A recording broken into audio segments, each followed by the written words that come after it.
Enéas, o melhor presidente que nós nunca tivemos. Vamos ver então, né? Eu queria que garotas palhaço fossem uma raça real de pessoas. A pele inteira delas é branca, o nariz de palhaço é natural.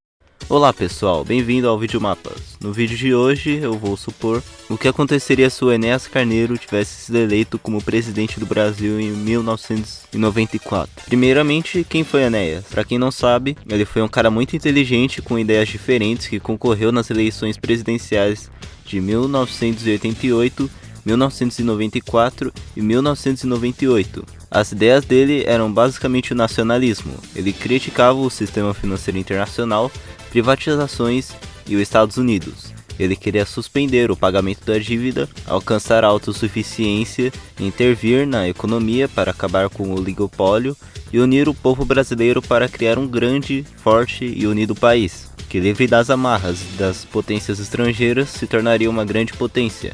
E para garantir que ninguém iria impedir o Brasil, ele defendia a construção de uma bomba atômica. Apesar disso, ele acabou virando um meme devido ao seu jeito caricato. Mas hoje em dia, muitas pessoas acham que ele teria sido o melhor presidente que nós poderíamos ter tido, principalmente pela sua genialidade.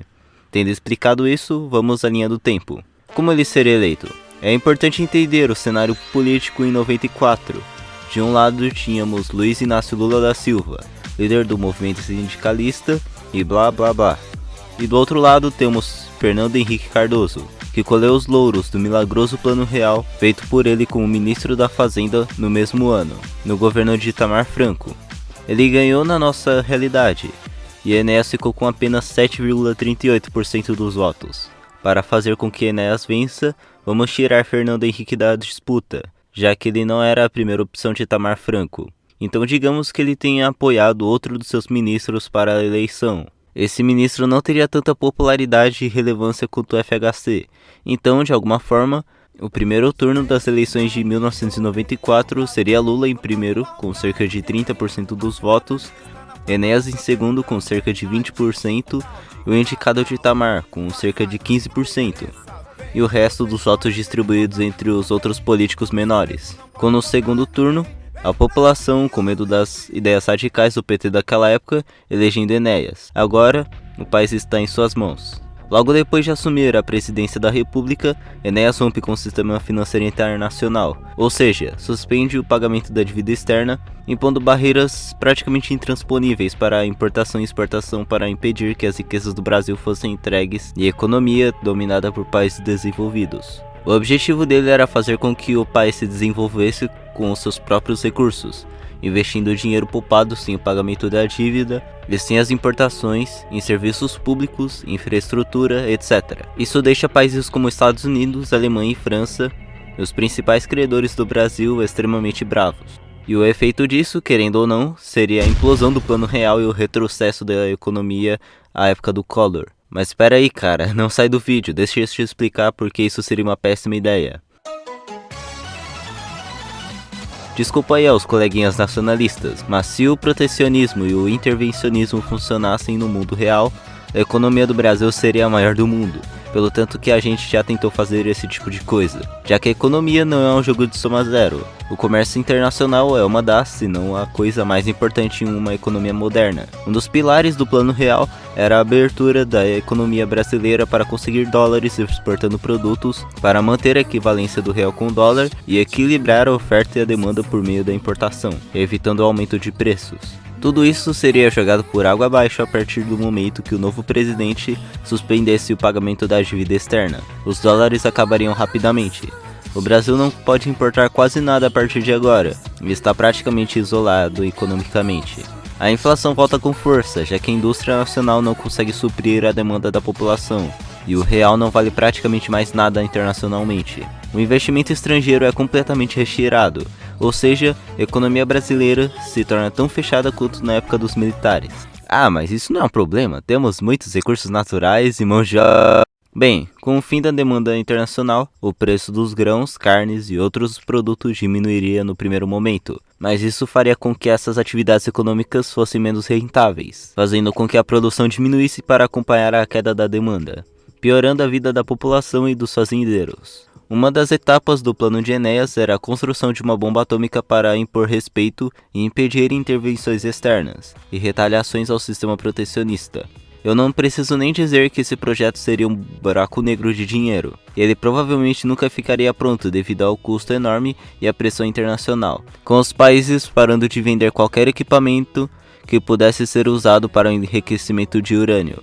Ou seja, adeus computadores. A geração de energia, como um todo, seria altamente prejudicada e a gasolina ficaria muito mais cara. Além disso, teriam as sanções. A tecnologia nacional era bem atrasada naquela época, e nós não teríamos acesso à tecnologia de fora. Depois de um monte de problemas terem sido criados, chegou a hora de Enéas tentar resolvê-los, e finalmente colocar o Brasil nos trilhos da autossuficiência e prosperidade sem a intervenção de outros países. Primeiramente, ele estabeleceria o controle de preços para conter a inflação, mas assim como antes nos planos do Collor, isso só iria aprofundar a crise. Agora estão faltando produtos nos mercados. Na tentativa de estimular a indústria nacional, Enéas criaria uma série de subsídios. Ele também iniciou uma série de obras de infraestrutura, saúde e educação. No sistema educacional, ele faria uma série de reformas, que seriam dos únicos legados positivos no seu governo. Os professores seriam mais respeitados e incentivados a inovar. Com ele tendo uma série de formações nessa área, um dos principais focos dele seria melhorar a saúde, com ele contratando e redistribuindo enfermeiros e médicos por todo o Brasil. Tudo isso demandaria muito dinheiro, mas com a queda da atividade econômica e consequentemente a arrecadação e a inflação, muitos desses planos ficariam de lado. Outro legado muito positivo seria o combate à corrupção que aconteceria no seu governo. E se ele não sofresse impeachment, dezenas de políticos safados seriam presos até o final de seu mandato, onde ele terminaria com uma desaprovação muito alta por causa da economia. Nas eleições de 1998, Fernando Henrique Cardoso, um dos criadores do Plano Real, se candidata, e ganha com ampla margem no primeiro turno, com a proposta de arrumar a bagunça feita por Enéas. É feito o Plano Real novo, introduzindo a moeda de mesmo nome, enxugando a máquina pública, reabrindo o comércio com o exterior e voltando aos poucos à comunidade internacional. Dessa vez, seria mais difícil conquistar a confiança dos credores internacionais, mas lentamente o Brasil se recupera. FHC cria a reeleição e ganha em 2002, recuperando o país de todas as crises com o boom das commodities, já que quem pegou o boom foi o PSDB.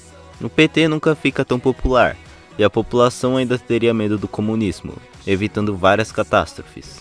Apesar de Enéas ter sido um gênio, certamente bem intencionado, a sua visão econômica e geopolítica não era boa. Mas eu acho que se ele tivesse sido um ministro da saúde ou da educação, as nossas instituições poderiam evoluir muito. Mas como presidente, ele só não seria pior do que a Dilma e o Collor. Claro, contando que ele fizesse tudo o que ele queria e não sofresse impeachment.